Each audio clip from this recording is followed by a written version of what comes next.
Pendengar RRI dimanapun Anda berada, kami saat ini sudah tersambung dengan Gestianus Sino,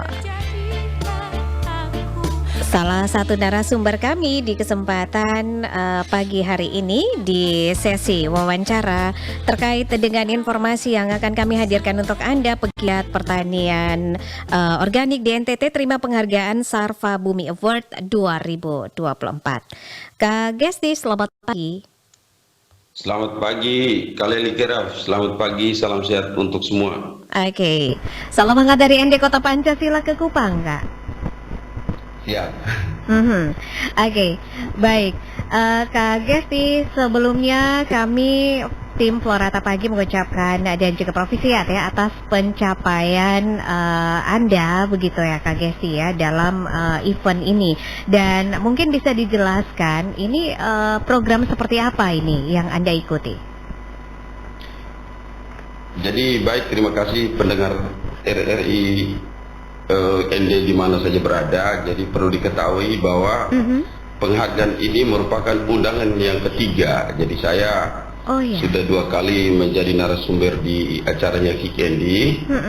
Lalu dari Kikendi itu ada kerjasama dengan Pupuk Indonesia dan mereka mencari praktisi-praktisi yang bergerak semacam pejuang pangan. Sehingga dalam beberapa bulan terakhir saya ditelepon semacam penilai dari teman-teman Kikendi dengan teman-teman Metro TV untuk mencari figur yang pas menjadi pejuang pangan Indonesia. Pas minggu lalu saya mendapatkan informasi bahwa saya sebagai salah satu yang menjadi tokoh pejuang, sehingga tanggal 3 Agustus saya berangkat ke Jakarta untuk menerima penghargaan itu. Dan dalam beberapa hari ini kita sedang pengambilan video sebagai dokumen untuk kegiatan itu. Oke, baik. Jadi inovasi seperti apa yang Anda lakukan sehingga Anda boleh dinobatkan ya? Ini sebagai pahlawan Pangan Sarva Bumi Award 2024 begitu Kak Gesti. Kalau kita bergeraknya di bidang pertanian organik, kalau mungkin dari RRI Pro ND sudah dengar bahwa kami melakukan pertanian organik terintegrasi itu sejak awal tahun 2013. Kebetulan saya juga sarjana pertanian, sehingga sesuai dengan basic ilmu saya. Maksud dengan pertanian organik terintegrasi yaitu model pertanian itu ada keterkaitan pertanian, peternakan dan perikanan. Nah, untuk di kita sekarang kita punya tanaman hortikultura itu ada 20-an jenis. Kita integrasi, kita punya ternak ayam, itik, terus kita punya ternak besar kambing sampai dengan sapi juga. Mulai dari kita lahan dari 1000 meter awal tahun 2013, sekarang kita sudah menggarap lahan sekitar 43.000 meter persegi, yaitu menyebar di Kecamatan Kupang Tengah dan Kecamatan Taibenu. Ada 2 desa, Desa Penhui Timur, Desa Baumata Barat dan Desa Kuak Lalo. Oke, jadi ini sudah Anda lakukan sejak tahun 2013 sampai dengan saat ini masih terus berlangsung begitu ya Pak Gesti ya? Iya Kak. Ini berarti sudah 11 tahun berjalan dan sudah 3 kali dipanggil gitu ya. 2 kalinya sebagai narasumber begitu, dan kali ini Anda diundang untuk menerima penghargaan ya, luar biasa sekali. Oke, baik. Kak Gesti, ini kenapa memilih untuk melakukan atau inovasi-inovasi yang sudah Anda ceritakan tadi ya, bahwa tidak saja di pertanian tetapi peternakan juga ini? Alasan pertama itu kenapa memilih jadi petani. Yang pertama itu saya sarjana pertanian. Nah, selama kurang lebih 5 tahun saya studi di pertanian itu kan yang mendapatkan informasi di kampus itu kan sebagian pertanian. Yang kedua, provinsi kita itu saya melihat data itu ada 1,3 juta hektar lahan yang kosong dan jumlah penduduk petani kita itu di atas 70%. Lalu teman-teman yang tamat sarjana pertanian, peternak, perikanan juga terjun ke dunia situ sangat sulit karena alasan bahwa Ya, modal, lalu image kita masyarakat NTT itu petani kan paling terbelakang sih dari semua pekerjaan. Yang berikut lagi, posisinya saya di Pulau Timur. Pulau Timur ini kan daerah kering, daerah berbatu karang. Berikutnya lagi, waktu saya tamat kuliah tahun 2013, tamat sih tahun 2011, mulainya tahun 2013. Formasi untuk pegawai waktu itu tuh satu provinsi untuk sarjana pertanian hanya 4 orang saja itu. Jadi saya membayangkan setelah saya lulus dan saya ikut tes itu sama seperti kita lepas tikus di padang 4 ekor baru kita kejar, susah dapatnya. Lalu mulai dari itu sebenarnya saya mencoba kenapa sih sulit di pertanian itu. Kebetulan saya juga basic sarjana pertanian. Ya coba kalau misalnya tahun pertama, tahun kedua kalau dampak secara ekonomi tidak menguntungkan, berarti kan saya punya ijazah juga, saya lamar di tempat yang sesuai dengan pekerjaan saya begitu. Tetapi ya puji Tuhan dari awal yang saya rintis itu sampai saat ini mulai dengan 1000 meter seperti saya ceritakan dari awal, sekarang sudah menjadi 43.000 meter persegi. Juga ada binaan-binaan kelompok tani, ada beberapa teman-teman di kabupaten kota saya NTT juga. Baik, dari alasan-alasan tadi yang Anda sampaikan, salah satunya orang NTT berpikiran bahwa petani itu adalah profesi yang paling kesekian begitu ya. Seperti itu ya Kak Gesi ya. Tetapi Anda kemudian tetap maju begitu ya untuk membuat satu inovasi yang luar biasa dan Anda membuktikan bahwa pandangan seperti itu adalah tidak benar begitu ya. Anda bisa melakukan hal lebih, bahkan Anda mendapatkan julukan sebagai pahlawan Pangan Sarva Bumi Award 2024 ini. Dan Kak Gesti, apa yang ingin Anda sampaikan kepada anak-anak muda yang saat ini mendengarkan RRI begitu, yang masih punya pemikiran yang seperti tadi dijelaskan? Perlu yang mau saya sampaikan anak-anak muda, memang yang menjadi petani sekarang itu sekitar tahun 2040 sampai 2050 itu yang jadi petani nanti orang tua dan orang sudah pensiun. Misalnya orang kerja di salah satu instansi karena fisiknya masih kuat, karena memenuhi syarat bahwa dia harus pensiun, bahwa dia memilih terakhirnya jadi petani. Sedangkan anak muda lahir dari petani, anak muda setelah tamat kuliah atau anak muda langsung terjun ke dunia pertanian, memang alasan yang sangat saya rasa tidak semua yang terlibat. Alasan gimana? Belum pernah atau belum terlalu banyak orang NTT itu mengtestimoni bahwa dengan bertani dia bisa hidup baik, dengan bertani dia bisa beli rumah, dengan bertani dia bisa misalnya beli mobil. Yang omong tentang pertanian saja bagian-bagian yang paling terbelakang. Misalnya pribadi saya, setelah lulus dari kampus tahun 2011 itu saya mencoba bertani kurang lebih 2 tahun. Termasuk orang tua juga tidak terima, alasan sudah jauh-jauh dari Flores, datang merantau di Kupang, terus jadi petani. Nanti tetangga di Flores bilang apa begitu. Jadi tetap image-nya masyarakat yang tidak terlalu ini. Yang berikut lagi adalah, nah kalau misalnya pertanian sekarang kan menjadi isu-isu global, isu global di mana istilahnya sustainable farming, pertanian berkelanjutan, ada dampak ekonomi, sosial dan lingkungan. Nah, ketika kalau anak muda tidak mau bergerak ke sana, artinya masa depan pertanian di tahun 2040 sampai 50 itu memang kita kehilangan petani. Semua lahan itu dipakai untuk bangun.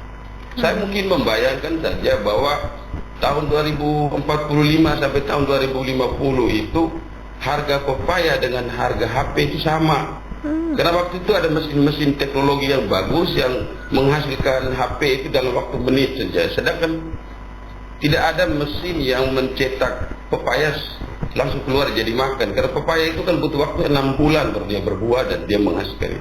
Sehingga saya membayangkan kalau misalnya anak-anak muda tidak mau bergerak ke sana, jadi kita kehilangan pangan.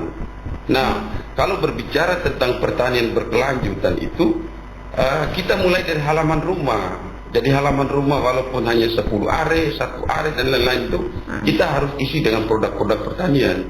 Jangan kita punya halaman rumah kosong, kita berbicara tentang lahan di tempat lain. Sehingga untuk bertani juga yang saya ceritakan ini memang perjalanan sudah sekian belas tahun sih. Tetapi mulai dari kita bisa, mulai dari yang kecil, mulai dari yang kita bisa urus dengan baik, seperti itu. Oke, sangat memotivasi ini Pak Gesti ya. Dan Pak Gesti, apa dampak dari inovasi yang Anda lakukan ini ya untuk lingkungan dan juga untuk masyarakat di NTT begitu ya? Apalagi dengan isu global warming ini Pak Gesti. Kalau berkaitan isu global warming, yang pertama dampak ekonomi. Saya rasa bisnis pertanian organik terintegrasi sangat menjanjikan. Kalau misalnya secara dampak ekonomi tidak menguntungkan, tidak mungkin saya bertahan sampai saat ini. Yang berikutnya dampak sosial. Saya sering sampaikan ke teman-teman, ke lingkungan, saya bilang hidup di Republik ini tidak perlu kita mesti jadi pejabat atau jadi apa saja. Yang paling penting kita jadi petani, tapi bisa dampak untuk lingkungan sekitar kita. Itu yang penting. Yang kedua lagi, kalau dampak sosialnya, saya sudah latih orang tuh ribuan orang yang magang di saya. Setiap tahun tuh paling sedikit itu 200-an orang. Sekarang saja yang sudah masuk ada 79 orang yang sementara PKL ada yang sudah penarikan sebelum, ada beberapa universitas dan beberapa SMK yang akan datang di bulan ini sama bulan depan. Jadi setiap tahun itu saya mendapatkan mahasiswa magang itu di atas 200-an orang. Lalu ada lembaga-lembaga lain, ada desa-desa yang datang magang juga. Sehingga saya rasa itu juga bagian dari dampak sosial.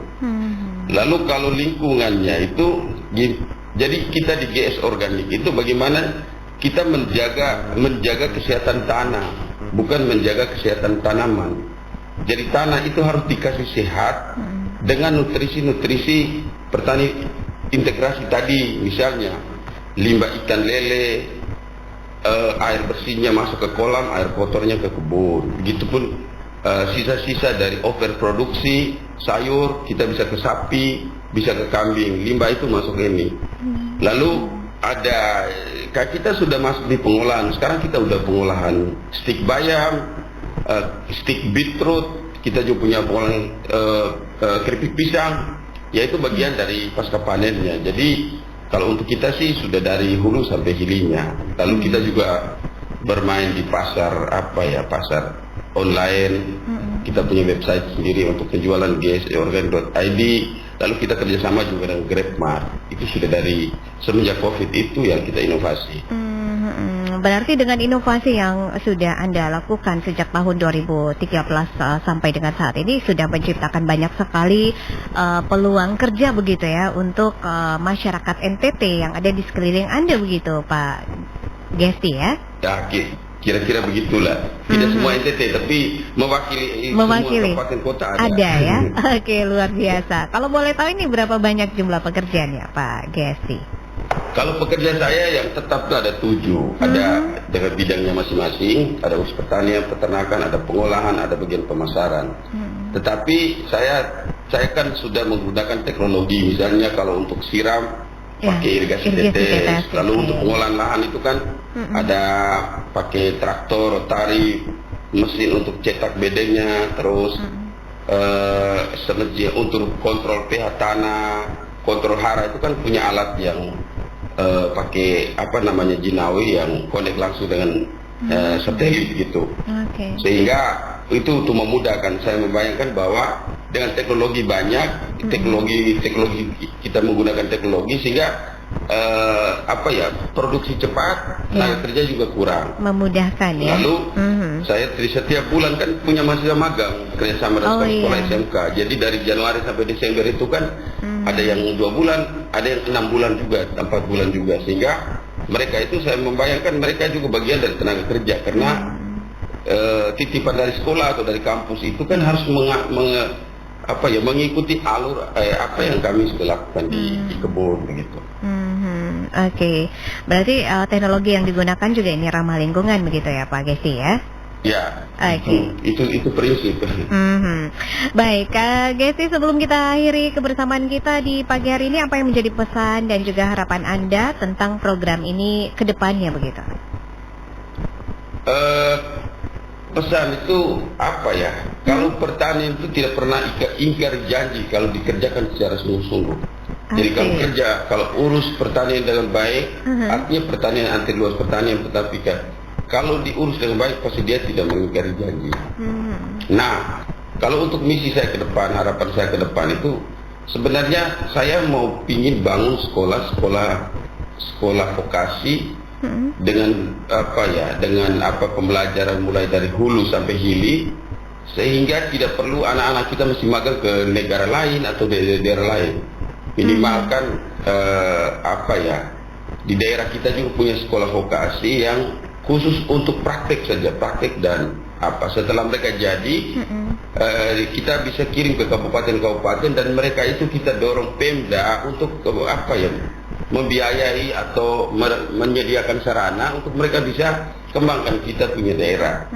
Dan saya membayangkan seperti saya ngomong dari awal tadi, kita punya lahan 1,3 juta hektar yang kosong dibandingkan jumlah penduduk yang 70% petani. Nah, 1 hektar itu kalau manual itu bisa dapat tenaga kerja 5 sampai 8 orang, Kakak. Nah, kalau pakai teknologi 2 orang. Jadi 1,3 juta kalau tenaga kerjanya 5 orang saja itu kita dapat tenaga kerja dari luar juga datang kerja di NTT. Itu perlu kerjasama dari RRI juga, kerjasama dengan Pemda. Bagaimana kita mensosialisasikan masalah ini. Jadi NTT itu kalau urus pertanian dengan benar, masyarakatnya sejahtera. Oke, baik. Terima kasih Kak Gesi untuk waktunya bersama RRI ND. Sukses terus dan sekali lagi profisiat ya untuk prestasi yang Anda raih yang akan diterima tanggal 3 Agustus 2024 nanti. Kami tunggu cerita baiknya sepulang dari menerima penghargaan dari Metro TV dan PT Pupuk Indonesia Persero dan juga Benih Baik. Selamat pagi, salam hangat dari ND Kota Pancasila. Selamat pagi, terima kasih, selamat pagi untuk semua.